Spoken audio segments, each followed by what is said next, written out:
You meet someone for 1/10 of a second. A door opens. A video call connects. A stranger walks past you on the street. And before they say a single word, some part of you has already decided, do you trust them? Do you like them? Are they dangerous? Your brain answered before your mind even caught up. That feels like intuition. It isn't. It's a snap judgment system that's been running since long before you were born, and it fires faster than conscious thought. In 2006, psychologist Alexander Todorov ran a simple experiment at Princeton. He showed people unfamiliar faces for just 1/10 of a second, then asked them to rate how trustworthy or competent each person looked. Barely enough time to blink. And yet those split-second ratings matched almost exactly the ratings people gave when they were allowed to stare as long as they wanted. More time didn't change the verdict. It only made people feel more confident in a decision their brain had already made. Nalini Ambady found something even stranger. She showed people silent, 6-second video clips of college professors teaching. No sound, no context, just gesture and expression. Strangers rated those professors on warmth and competence from 6 seconds alone. Their ratings predicted the professor's actual end-of-semester student evaluations, collected months later with startling accuracy. 6 seconds of silence outperformed an entire semester of getting to know someone. Why would a brain be built this way? Go back far enough, and strangers were rare and risky. Every unfamiliar face was a question your ancestors couldn't afford to answer slowly. Friend or threat, safe or dangerous. Someone who hesitated too long to decide might not get a second chance. So the brain evolved a shortcut. It reads faces the way it reads weather, scanning for signs before the storm actually arrives. Wide eyes, relaxed brows, a certain symmetry. And the amygdala quietly files a verdict. Safe. A lowered brow, tension around the jaw, and it files a different one. Stay alert.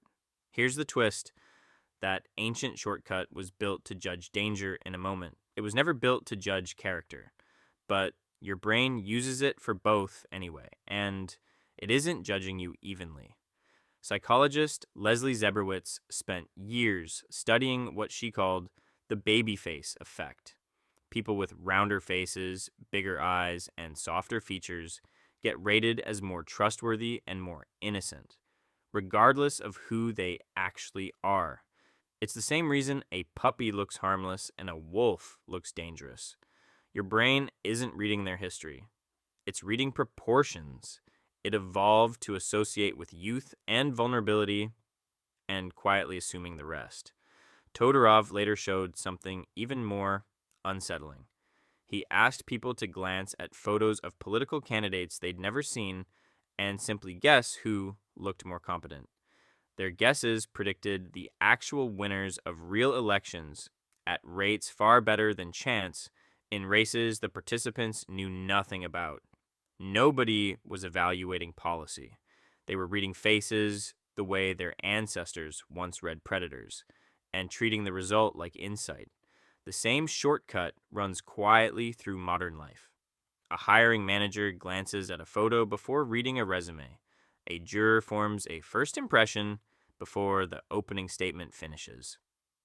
A swipe on a dating app happens before a single sentence is exchanged.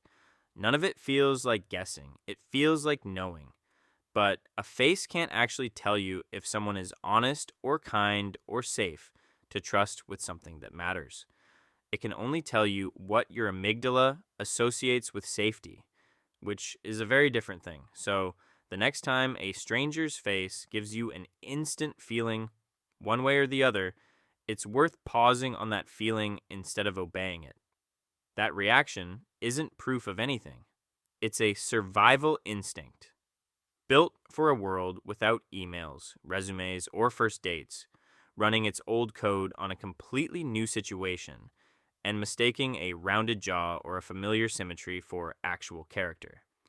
You still meet someone for 1/10 of a second.